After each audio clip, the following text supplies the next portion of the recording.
same old trouble, villains always knocking at the door. Pretty pictures on the page, but nothing ever stays the same.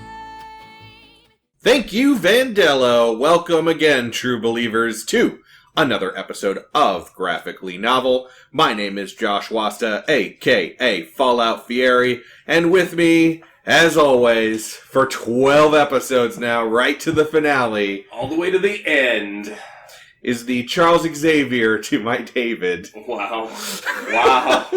Jumping right into it, Hits Bear. And, of course, with us for the season finale, we have the Baronessa. Hello, it's Jennifer. So, guys, Legion. We held this one till the end, figuring that those who know this show know why it's the season finale. There's going to be some strong emotions here, all the way around, I think. Sure. Little background. When this show was coming out, I had told Jen about it, and I was not very enthused. I am not a big fan of the character. I am an X-Men person. My two favorite superheroes of all time being Rogue and Gambit. I'm a pretty big X-Men dude. And David, as we'll get into, I have my problems with. But when the show first aired, I was like, well, we were watching The Gifted on and off. We were watching some Runaways. We were watching some superhero stuff. Constantine was pretty regular. Lucifer. So I was like, well, we might as well give this a shot, and turned it on. From there... I loved it. Yeah. From the jump. From the minute it started, it was weird, it was convoluted, it was cerebral and interesting, and... David Lynch-esque. Yeah, very... Almost Kubrick-esque. Yeah, but it was filmed beautifully. Except for the action scenes. If there was a gun involved, it was probably dumb. I liked the thought that went behind how to visually represent a lot of the stuff that was going on. For me personally, that resonated much more than in the comic book. It took me a while to get to that in the comic book, and it was like right there for me in the series. Honestly, I had the same reaction to both the comic book and the series, where I was in. Sold. Page 1, episode 1. I'm there. I love both the comic and the series. They were both amazing for me. And this is one of the shows, you being our TV comic newbie, I mean, Jen as well on a lot of these episodes, though she adds kind of more of a both female perspective and a history with art perspective. But when we told you about Legion, actually when we showed you the first episode of Legion, I had not been shy in saying, this is not my show. Oh, yeah, no. You were like, you should watch this. And I watched the first episode. I think you showed this to me twice. Mm-hmm. And the first time you showed it to me, I was just kind of like, I was totally like spaced out. I was off in La La Land. I was nosing my phone. And I was like, whatever. And then the second time, I was just like, oh, why aren't we watching more of this? The show and the comic are similar in one way. When you're watching the show, if you really want to know what's going on, you have to just be watching the show. You can't do anything else. This is a focused show. Right. And the comic book, a lot of X-Men comics are, well, I skip over or I gloss over some of the word balloons or a couple of the panels. No. You have to know what's going on in every panel of this comic book. Yeah, or you're lost real quick. Right. Yeah. Can I just say, first of all, about the comic, I love that David is Scottish. I don't know how, with an Israeli mother. He was raised on Muir Island by Moira McTaggart. Okay. So Because he's not Scottish. No, because his mother died in the terrorist attack when he was young, which is... We watched a couple of YouTube videos to understand the character that we were reading about, because we linked this to the comic book X-Men Legacy, which is Sy Spurrier is the writer for it. He's done a lot at Marvel. He's actually doing some amazing stuff with Thor right now, and he actually on and off for just X-Men stuff in general. He's one of the big up-and-comers, but he really likes Legion, and obviously he really likes the aesthetic that you can do with Legion. So X-Men Legacy before this point was actually, I'd been collecting it. It was originally Professor Xavier kind of wandering the world. He had died one of the billions of times that he dies, but he had lost a lot of his memories. So he was going to different X-Men and getting what their interpretation of him was to rebuild who he was, which again, interesting plot.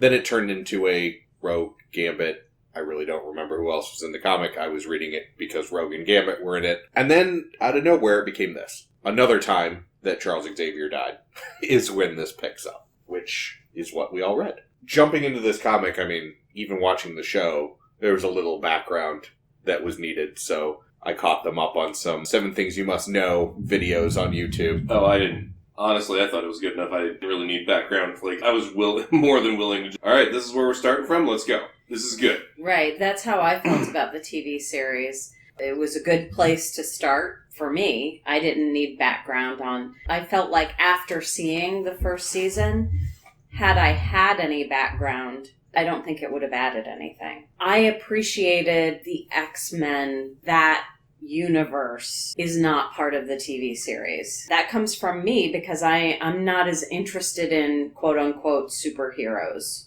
My introduction to the X-Men were the movies that came out in the early 2000s. I enjoy those movies. I go to see those movies, but that's not the type of movie that I seek out. The show Legion goes in a direction that's more interesting to me. The X-Men are not brought up in the TV show, and I have so many quotes from the comic written down that cracked me up. The Professor Xavier School is a paramilitary spandex school. They are kitty-thieving lycronauts. Ooh, I forgot about that one.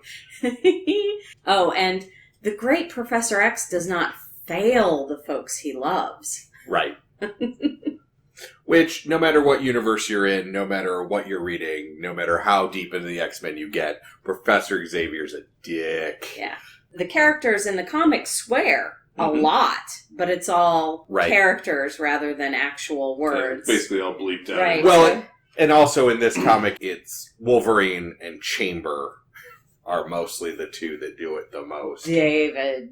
Oh, well, David, yes. Yeah. Yeah. Completely agree with you that the X-Men weren't involved in it all. Was fine with me. Mm-hmm. Comic was entirely about the X-Men. Was also fine with me. I like them both for different reasons. Mm-hmm. The series was amazing because you got to see inside the head of a crazy person and somebody that is super powerful and just where that's going to go. And you don't need to have the X-Men present to tell that story. Yeah, you've got other mutants around. They discuss that in the series, that there's plenty of other mutants around and they're doing their thing one way or the other. He hangs out with other mutants. Yeah. Like, the supporting cast is mutants. There are subtle hints. The other mutants that he is hanging around are X-Men. You see in the background at one point in time where somebody's standing by a window and the window is a big circular window with an X crossed through it and wood through it. Instead of being a standard, it's an X. So and there are flashes, too. Whenever they mention David's father,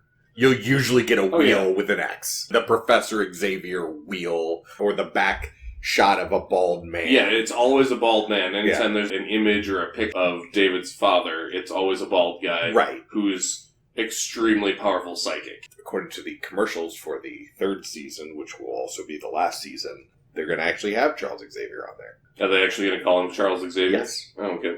Yep. I'm pretty sure in the series they have mentioned the name Charles Xavier. Especially when the whole Shadow King stuff towards the end of the 1st season.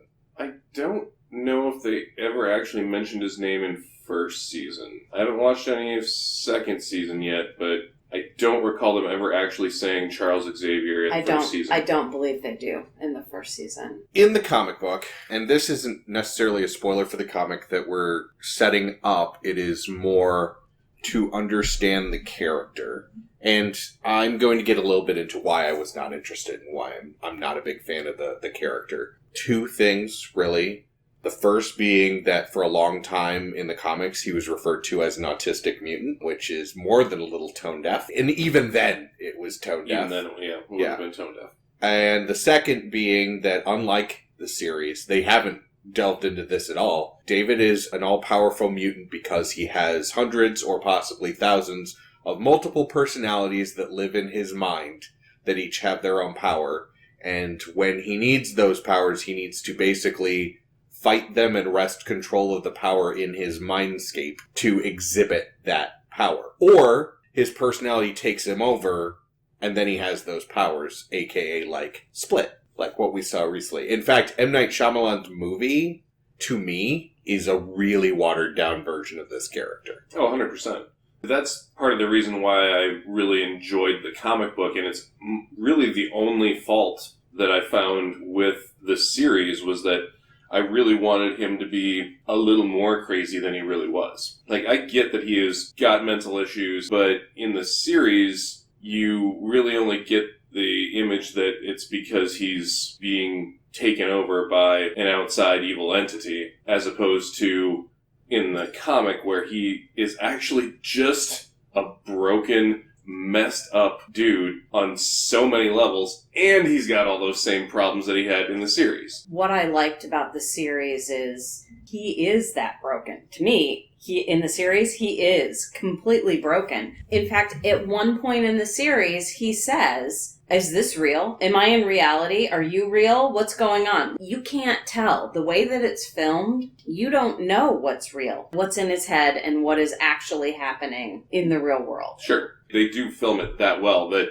you're like, is this just a in my head scene, or where are we going with this? Is the whole thing in his head? Right. Who knows? From the beginning. Yeah. And there's the difference in the comic versus the show. In the show, it's easier to have an unreliable narrator. Right. Because in the show, you're really going at it from David's point of view, and David's point of view is unreliable. Right. But in the comic, you're looking at a panel, so very rarely is it somebody's consciousness. Right. And they attempt to do that in the first page and a half, 2 pages. They attempt to kind of give you that feeling. It didn't age well, and I'm not really sure that it was problematic from the first panel. And see, I really enjoyed it. This is the X-Men version of Superman. You have this all-powerful mutant who can basically do anything that he wants to, but he just can't. He can't do it on a whim. He's broken, he's busted, he's got to figure out how to, in his own head, get from point A to point B before he can even do either point A or point B. So would you say he's a more interesting Superman? I would definitely say he's a more interesting Superman. And you know my feelings on Superman. Yes. Well gone over, and man, I just hope at some point they do some sort of animated or anything for Injustice so that we can go over it on this show and introduce a bunch of people to Injustice, because that's the Superman I want. But back to Legion. This is how you do an all-powerful character correctly, though. Ideally, your power set should have a weakness. This is an old gamer thing. D&D, Vampire the Masquerade, all that stuff. Yeah, if I'm going to play a character in Dungeons & Dragons that's got straight 18s, that's just boring. It's boring unless you have some fascinating flaws that you have to play out to go along with that. This is true, yes. And that's what we find here. One of the reasons I find Rogue as amazing of a character as she is she can take anyone else's power, but she can't control it. And she also takes their memories, she takes their trauma, she takes all of their fears, and all of that. Their life force. Right, in the case of Miss Marvel. Yeah, but that's awesome to me, that you have this superhero that is so powerful, or even a villain at the time that she started, that's so powerful, but you really have that counterbalance. In the comic, he loses his guru. Yes. And I felt like the series, it's easier to have that unreliable narrator because there is that group that he can trust, or we feel that he should trust. But he doesn't have that in the comic. True. He doesn't have anyone guiding him. He doesn't have anyone to... Doing it entirely on his own. He's on his own, and he has no real sense of... I feel like he was on the path of understanding what was the right thing to do and where he should go, and then all of this happens, and 5, 6, 7 pages in, something like that. Yeah. Suddenly everything just Yeah, goes haywire. everything, the whole world is turned upside down, and all of a sudden, instead of being a person who's trying to learn to be a force for good in the world, is now villainized. Doesn't have anywhere to go, doesn't have anyone to turn to, and what are you going to do with that power set? With that level of crazy, which they explore for about 2 or 3 pages or 5 pages or something like that towards the beginning too, of Legion just kind of, went bonkers. The parts that I enjoy about the show are, there are 2 main parts. I know I am lost, and that's a negative for me. I don't like being lost in a show. Like, I could pay attention as hard as I possibly can, and I still don't know what's happening. Yet, by the end of the episode, and not in a way that it's like, here's some exposition to bring you up to speed, but just through context clues and the way that things are happening and whatever, you know where you are in the story by the end of the episode. But for an hour, you're lost. And I do appreciate that about the show. The other thing I appreciate about the show is how they handle David's psyche and David's mental illness. He's in an asylum for a lot of it, and it's linked back to his mutant ability, but it's not entirely about his powers. 100% about his powers. Right. So he is someone in need of assistance, in need of help, in need of those things. He's still a trauma victim. Yes. Bad trauma and continued trauma. Yes, that's good, but I feel like in the comic book, they've kind of taken that to the nth degree, which is where I was liking it, because he was nuts. I guess I was just looking for a little bit more of that in the series. That's my only complaint. Other than that, it was brilliant. Well, I feel like they didn't have him portray David, the actor portray David, as being loopy nuts, because they wanted to not appear to be A, pushing it too far, sure, or B, offensive to people that have mental illness. A lot of what you got in the comic was the omnipresence that you have reading a comic, and that you have to infer a lot of that. In the show, he was just as crazy, if not crazier. When they're making the television show, they're trying to make it, quote unquote, as realistic as they can. Or as accessible to the most people as well, possible. but also it's set in what looks like the real world. Right. It's not a comic book. It's not an X-Men movie. It's supposed to be set in the world we live in. Yes. That's why the character may seem subdued or toned down to you. Oh, that's entirely possible. Mainly, I guess what I'm looking for, if I wanted to really hit the nail on the head, is Legion doesn't really seem like Legion unless there are tons of personalities involved. The TV series is a very compelling story. I think they did an amazing job with it. I'm just looking for the Legion. Just a little bit ago, you were talking about it being accessible. I would argue that this is probably the least accessible superhero anything media-wise. I cannot think of something, TV show or movie or even going to video games. I can't think of anything else that appeals to less of a wider audience. For the reason that I was stating. A lot of people don't like being lost watching something, and a lot of people will not give it. I beg to differ, because a lot of people watched Lost and were just lost. Well, the writers for Lost were lost, but... Yeah, so if the writers don't know what... Honestly, I think it just kind of depends on how things are presented to your audience. Right, but at the end of that, when you're talking about Lost, you're talking about interpersonal relationships. There was stuff that was building. You didn't have an unreliable narrator character, like, putting forth this relationship for 3 episodes and then finding out that they were never actually talking to that person at all. That person didn't even really exist. Right. This series is aimed at the people who are not necessarily interested in superhero shows. They're not necessarily interested in superheroes, period. There are a lot of people who are not interested in comic book movies. I know it's sacrilege to say, but there are a lot of people out there, as popular as those movies are, that have absolutely zero interest in that kind of a thing. Absolutely. But those people might be interested in Legion. It's interesting not because of mutant abilities or superhero things. It is ostensibly about a group of people with mental illness. Yeah. And how they deal with it and what's going on in their sphere going into later seasons. it gets more into that. But the first season is so much more about, spoilers, but you move towards the end of the series when he goes from the mental hospital to the next phase of the series, it's still a group home or another mental hospital. It has appeal to people that have interests in other stories other than superheroes. It felt a lot like Ex Machina. You're like, well, who is trustworthy here? What are you doing? And are you being sucked into something that's ultimately going to destroy you? I thought about this and actually didn't bring it up during our Red episode. Legion talks to mental illness like Red talked about getting old. And how we view senior citizens, this treats how we view the mentally ill. In probably a more respectful way than they've done it before. Yeah. Definitely in the comics. Like I said, yes. Multiple personality and autism were basically, those are his powers. Right. Yeah. Wrap your head around that in 2019. Yeah, right? Then again, we have Nazis, so... This is true. We still have Nazis. Well, okay, to be completely petty, come on, what's with the Dragon Ball Z hair? And why is he always just in sweatpants? Yeah, I mean, no shirt, and no shoes.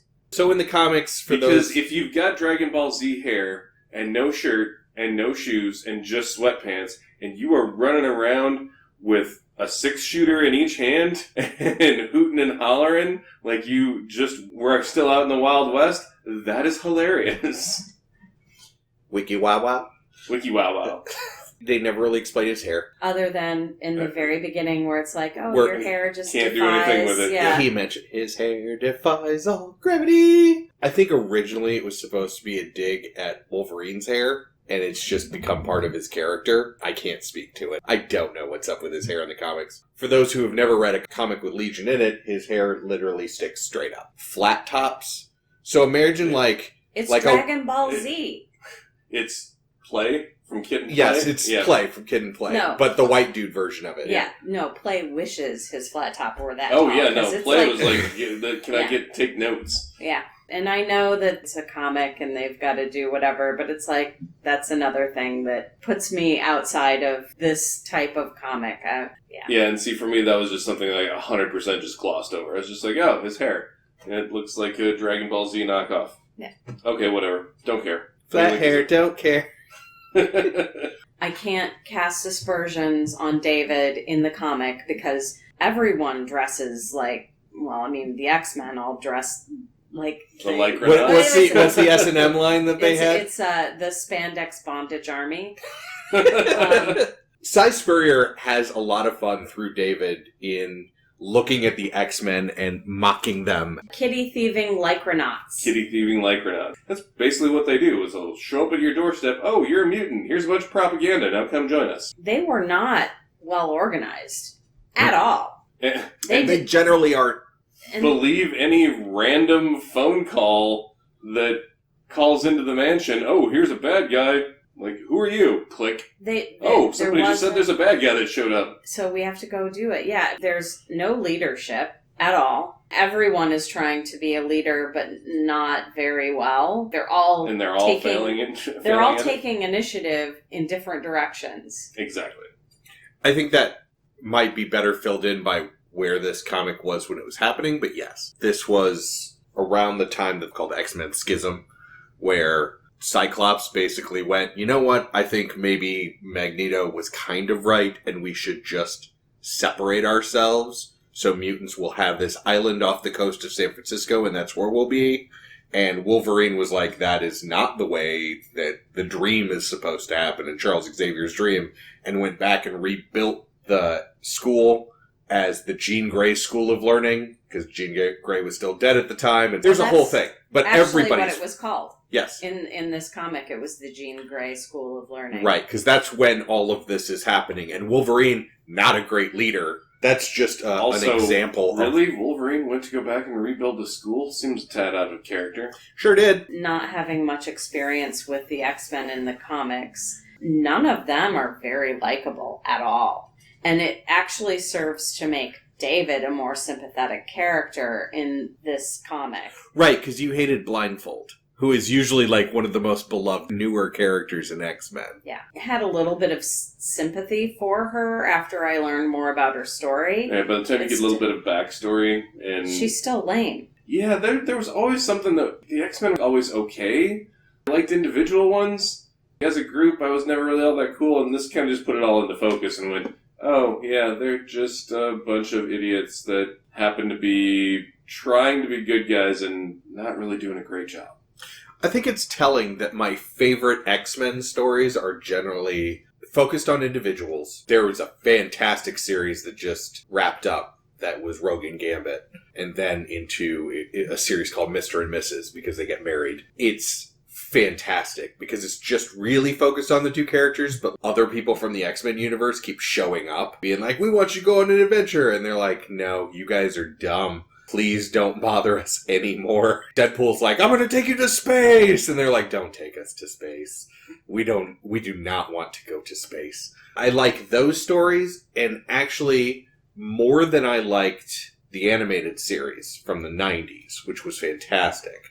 X-Men Evolution, if you haven't seen it, is the X-Men in high school. It's like a reimagining where they're at the Charles Xavier Institute, but they're all in high school, and Charles sends them to the regular high school that is in the town. It is... Oh, that sounds terrible. I mean, things get bad. But it was very well done because, much like Smallville, which we've talked about before, Clark Kent's... many things I want to say about Smallville, but... Clark Kent's weakness is not kryptonite.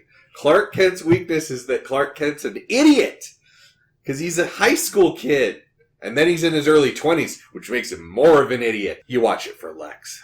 This is true. The thing that you found most telling about who you like about X-Men is it sad that the characters that I like most about any of the X-Men comics are Apocalypse and Mr. Sinister? No. And when we're off air, I'll tell you why you're going to want to get a comic soon. Sure. I probably won't read anymore. Okay, so there's your... Yeah. You will not continue reading? No, I will not continue reading.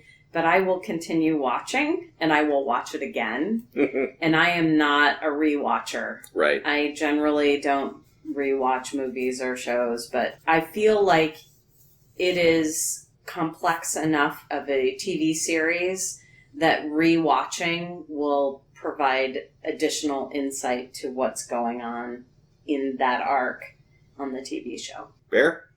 I would definitely continue reading. Really enjoyed the comic. There's a lot more that I would want to see happen, want to see where it goes. I would also continue watching and rewatch. Usually with TV series, like I'll rewatch movies over and over and over again ad nauseum. TV series, not so much, but I would definitely rewatch the series on this just for the same reasons that Jen stated. Get that additional insight, catch the stuff that I missed the first time around.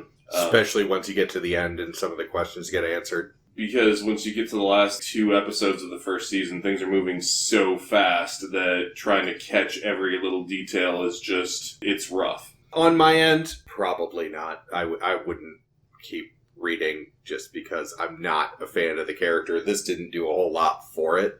I am an X-Men fan, and it's very obvious reading this that both David and the people who write for David are not fans of the X-Men. And yeah, I did not read this to learn about David. I read this to learn about Charles Xavier. And I think that in that way, I took something away from it. No matter what universe you're in, Charles Xavier's a dick. This is all about the consequences of him abandoning his son. Even if he didn't know about him until he was a teenager, in this, he's in his 20s or 30s, and he's still being abandoned by his father. They basically start off by saying he didn't find out about him until he was a teen, and then the first thing he did was take him out to the middle of nowhere where he couldn't hurt anybody, right, and leave him there. Yeah, not going to be a strong recommend for me. However, Bear, I think you're living proof that give it a shot. If you like the show, if you like that character, if you like the idea, by all means, pick it up. As far as I was concerned, there was nothing about the comic and very little about the TV series that I didn't like. It was all awesome. I liked them both for different reasons. They both go about telling a similar story, not the exact same story, but a similar story. And they're both just really well done, in my opinion. And on that note, that is it for Season 1. That's the season. Let's wrap it up. So, we are still taking suggestions, emails. You can find us at graphicallynovel@gmail.com. You can find our website, graphicallynovel.com. You can talk to us on Twitter. It's Graphically Novel. The E is missing from novel because apparently we went too many spaces for a name. So there is two we can't L's. Count, don't mind us. There is two L's in Graphically, but the novel is NOVL. We are all over the place. Facebook. You can, if you want to find us, you can find us. There's even a place to leave comments on our webpage. But let us know. The season's done. We'll have the set list for season 2 up fairly soon if we don't already. That is all of them in the can, and we have really enjoyed doing this. It's been a year and a half labor of love for all of us to come together and make this happen. So please, if you like the show, if you want it to be longer, if you want it to be shorter, if you want it to come out weekly, if you would support our Patreon and you would just want all this new content, let us know. Be vocal. We are more than willing to take any suggestions that you've got. Jen, you got anything? Thank you for having me and listening to me rant and rave. I appreciate it. Every show that I've been on, I've felt very strongly about and said, I must be on that show. So thank you. And we're looking forward to more of you in season 2. Yay! Yay! All right, with that said, take it away, Vandello.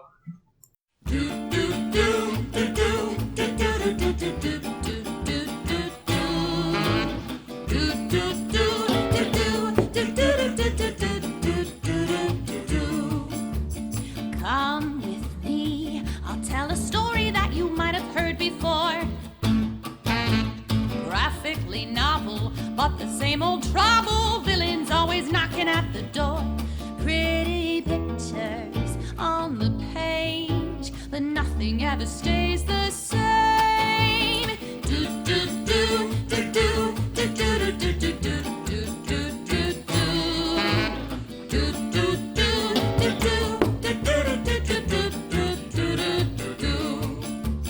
Come at me, and I'll show you something you ain't never seen before. Right or wrong, oh can't we all just get along? My mask is no different than yours. Pretty pictures on the screen, but nothing's ever as it seems. Do do do do do do do do do do do do do do do do.